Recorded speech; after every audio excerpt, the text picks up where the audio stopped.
Good morning, Valley High School. This is Wednesday, April 18th, 2018. Being a Wednesday, it is College Day. Today I'm showing off the U.S. Navy as a choice for after high school opportunities.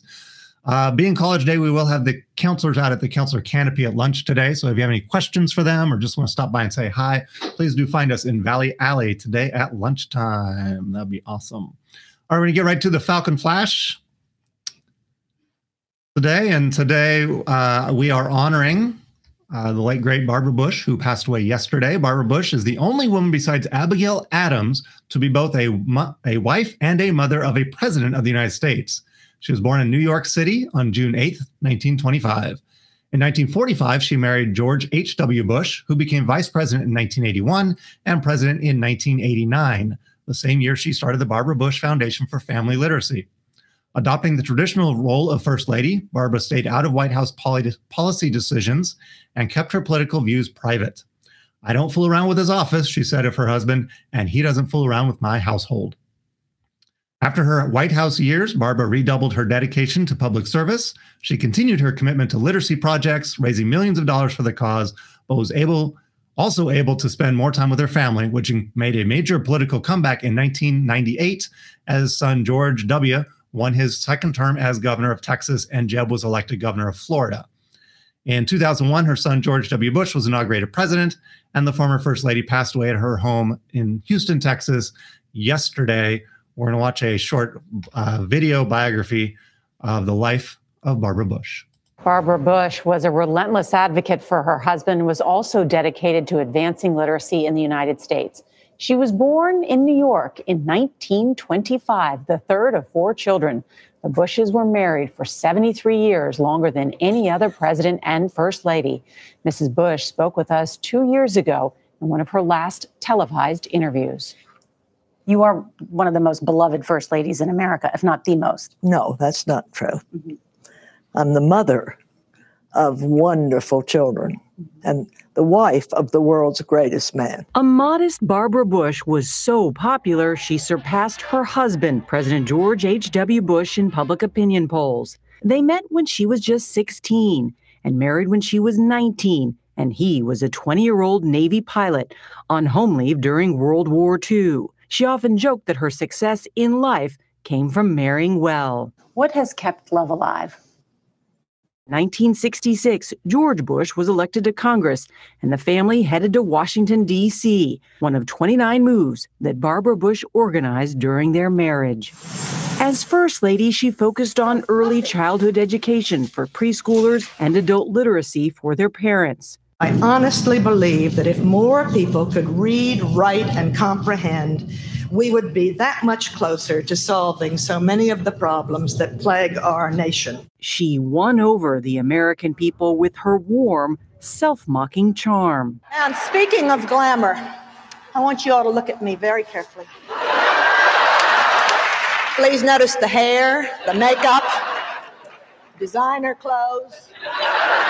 After the Bushes left the White House, they saw two of their sons carry on the family legacy in politics. George as governor of Texas before being elected president in 2000, and Jeb as governor of Florida. Vote for Jeb. In 2016, Mrs. Bush campaigned for Jeb during the GOP presidential primaries. Mrs. Bush, you've been involved in a lot of campaigns. Too many. It was just a few years ago you said no more Bushes in the White House. Funny, I knew you were going to bring that up. And I said it because it's such a sacrifice for his family. But now I know he's so needed that he has to run. What do you want the Bush legacy to be? I mean, you're watching a campaign. The children and the grandchildren. At the end of your life, you will never regret not having passed one more test, winning one more verdict, or not closing one more deal. You will regret time not spent with a husband, a child, a friend, or a parent. An incredible life. All right. And of course, we here at Valley High School embrace Mrs. Bush's push for better literacy. So keep on reading, writing, and learning how to comprehend everything that you do. Today at Valley, we are on block schedule. That's why we're on early today at 7:55 for this special broadcast. You can see the bell schedule here above me, and it's also in your Falcon Flash classroom. Today at Valley, GSA is meeting today at lunch in room 4-2. Valley Pride is just around the corner. It's coming next week, so show up to help plan that event. Athletics today, we have nothing here at home, but on the road, our swim team is out swimming, and our track and field is out jumping and running and throwing and things that track and field people do. So good luck to all of them. Go Falcons.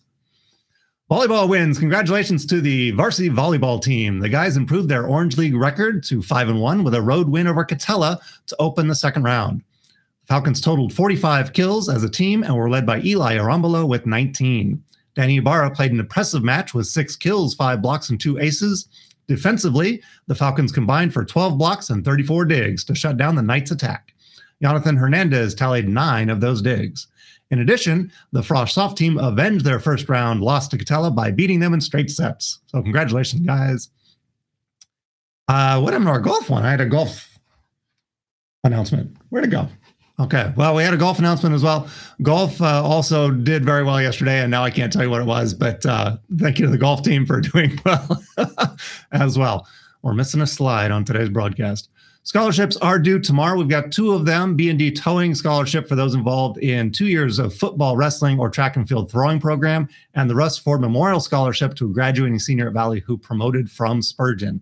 Both scholarships are due tomorrow, so see Ms. Gibbs' classroom for more information. Juniors, you ready for college? We have the Reality Changer College App Academy. We have an informational session on Friday at lunch here in the Higher Ed Counseling Center. So read through all that. That is also in your Falcon Flash in your classroom. Reminder that prom tickets are on sale this week and this week only. They're $95 a piece right now. And we have them on sale till Friday. And then the dance is next Saturday, April 28th. Also coming up this Friday, last chance to pay off your grad night ticket to secure the grad night ticket for yourself. We have 80 tickets sold. Some of them still have just down payments on them. So a fully paid off grad night ticket makes it yours for good. How about that? That is about all we have for today's Falcon Flash. We wish all our freshmen and sophomores luck in showing their growth on their MAP test today in math and English. I do want to say a little special something about Luis. Yesterday I said we didn't have any special guests, but Luis is always here. He is the producer of our broadcast every day. So we really do thank him for being here and making this all possible.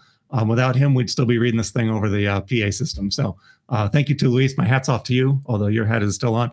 And so we're going to wrap it up here. That's it for today's Falcon Flash. And remember, Falcon Fever, catch it.